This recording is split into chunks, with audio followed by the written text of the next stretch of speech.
Ano-ano kaya ang mga alahas na ito na pinadala sa atin ng ating taga-subaybay sa Kota Bato? May kasama itong sinaunang pera. Shoutout sa lahat ng ating mga kaibigan sa Kota Bato. Andito na ang alahas na inyo pinadala sa atin upang ating ites. Lamang ang may alam.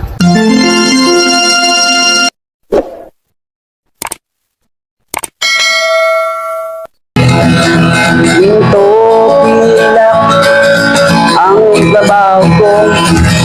Pag pilatis ng ginto, eksperto ko. Mga idol, dumating na pala ang padala ng ating isang masugid na taga-subaybay na taga Kota Bato. Ito daw kanyang mga alahas ay galing pa yung iba sa ibang bansa. Ngunit hindi siya sigurado kung ginto ang mga ito. Kung kaya't ito ay ating bubuksan at ating alamin, kikilatisin kung anong klaseng mga alahas ang kanyang mga pinadala sa atin. Silyadong-silyado mga idol ang pagkakasarado ng kanyang alahas, kung kaya't ako ay nahirapan na ito ay buksan. Ngunit ito, nabuksan na nga natin at makikita na natin kung ano ang laman ng kanyang mga alahas sa kanyang pinadala. Bali, 6 na items po ang kanyang pinadala. May kwintas, may singsing, may hikaw, may sinaunang pera at may pendant.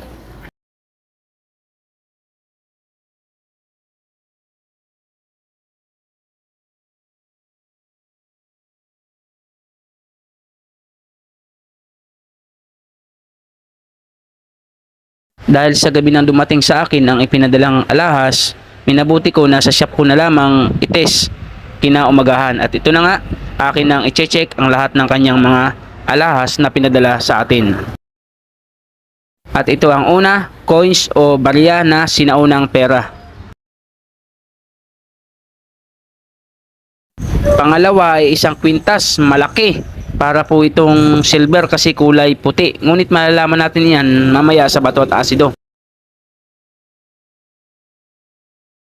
May kwintas ulit, medyo manipis, pero ang haba naman ng kwintas na ito at may mga kasamang kulay itim na bato. Hindi ko malaman kung ito ay silver o white gold kasi yung kulay niya maputi na makintab. Meron ding hikaw na sinabi niya galing pa daw yata ito sa Saudi at may tatak na 18K. May singsing din naman na kulay puti na tila ba parang white gold. At may isang pendant din na kulay puti na parang silver. Simulan na natin ang pag-asay mga idol. Unahin natin itong sinaunang barya. Kulay pula na may halong dilaw. So pag natanggal sa bato, ibig sabihin peke. Pag hindi natanggal sa bato, ibig sabihin ginto. Ngunit datapwat at subalit ay nawala sa bato. Ibig sabihin malinaw fake ang kanyang sinaunang pera na sinasabing 10K daw. Ginto pilak ang ibabaw ko. Pag pilatis ng ginto, eksperto ko. Kung sa mga kabisado ko, alam ko ang peke at totoo. Ako ay isang masayang ng ginto. Alam ko ang tunay at Isunod natin ay ang singsing na pambabae na kamukha ng white gold ang kulay.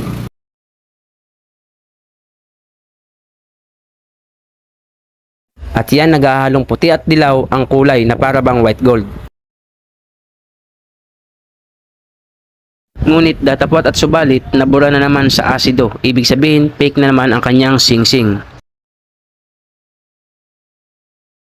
Isunod natin ang hikaw na kulay dilaw, may tatak na 18K dahil galing po daw ito sa Saudi. Kulay dilaw na naman.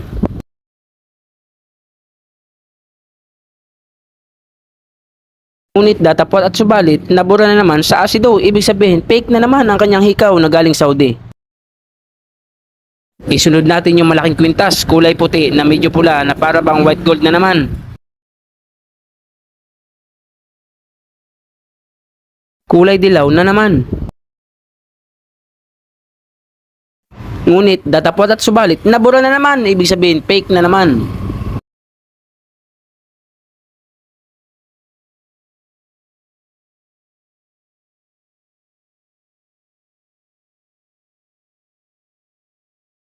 Isunod natin itong kwintas na maraming batong itim.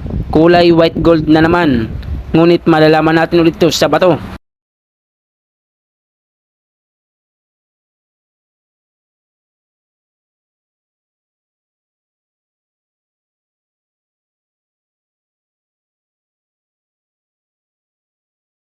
Nabura na naman mga idol. Fake na naman.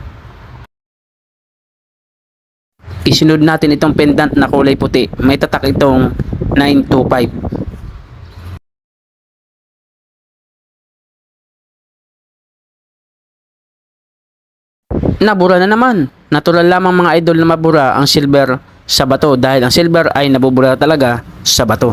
Dahil kapag hindi yan nabura, hindi yan silver. At ang silver, kailangan pataka mo ng asido. Magkukulay niyan ay magiging kulay gatas-gatas na may mga itim-itim sa gilid. Hindi siya magbeberde dahil pag nagberde, fake yun. Pag nagatas-gatas na may kunting itim sa gilid-gilid niya, yan po ay silver. Ngayon po ay malinaw na sa may-ari nito na hindi ginto ang kanyang mga alahas. Isa lamang po ang tunay, silver na pendant at maliit lamang. Sa lahat po na nagtatanong, nagpi-PM sa akin Facebook, para hindi na po kayo tanong ng tanong, pwede nyo pong isend sa akin yan, ipadala upang i-test po natin yan. Libre po nating i-test yan, kayo ang sasagot ng mga shipping po niyan. At sa gusto din po pumunta sa shop ko, makipag-appointment po kayo dahil pag wala po kayong appointment, hindi ko kayo harapin dahil ako ay may mga schedule. Shoutout po sa lahat ng taga Cotabato. Mabuhay kayong lahat. God bless po. Ginto pilak ang trabaho ko. Pag pilatis ng ginto, eksperto ko. Kung sa mga kabisado ko, alam ko ang peke at totoo. Ako ay isang masayang ng ginto. Alam ko ang tunay at totoo. Kung usapan ay alas lang, yan ay kaya nating patunayan. Ako ay alahero at asayer ng ginto. Alam ko ang tunay at totoo. Walang maitatago kung usapan ay ginto. Pagkat ang alahero'y eksperto sa ginto. Mayroon ngayong bagong pauso.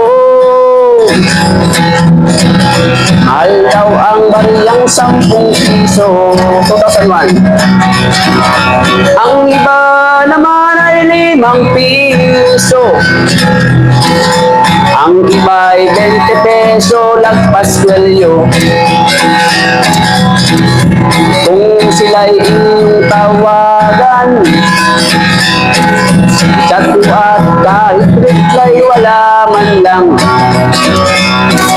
Pagkat ito ang katotohanan. Sa usapang barya, sila'y walang alam.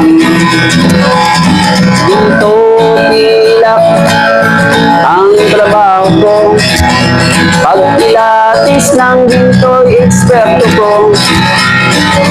Kung sa mga kata ay kabisado ko, alam ko ang peke at totoo.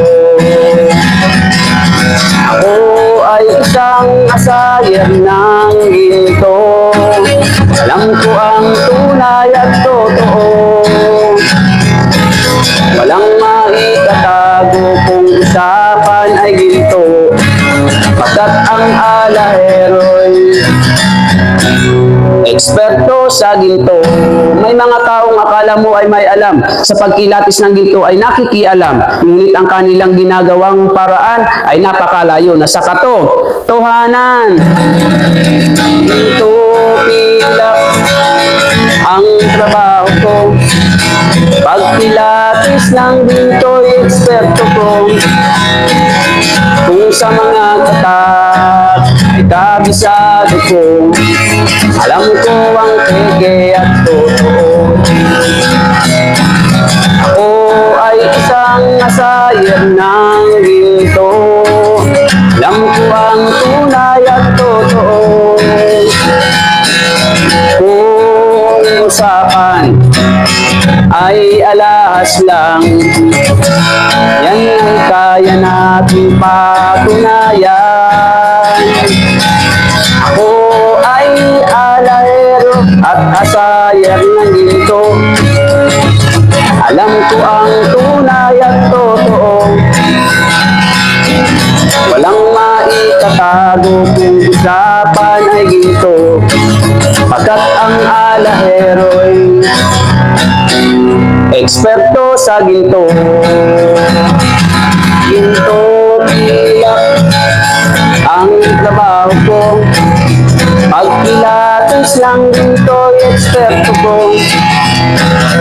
Kung sa mga tatak ay kabisado ko, alam ko ang peke at totoo.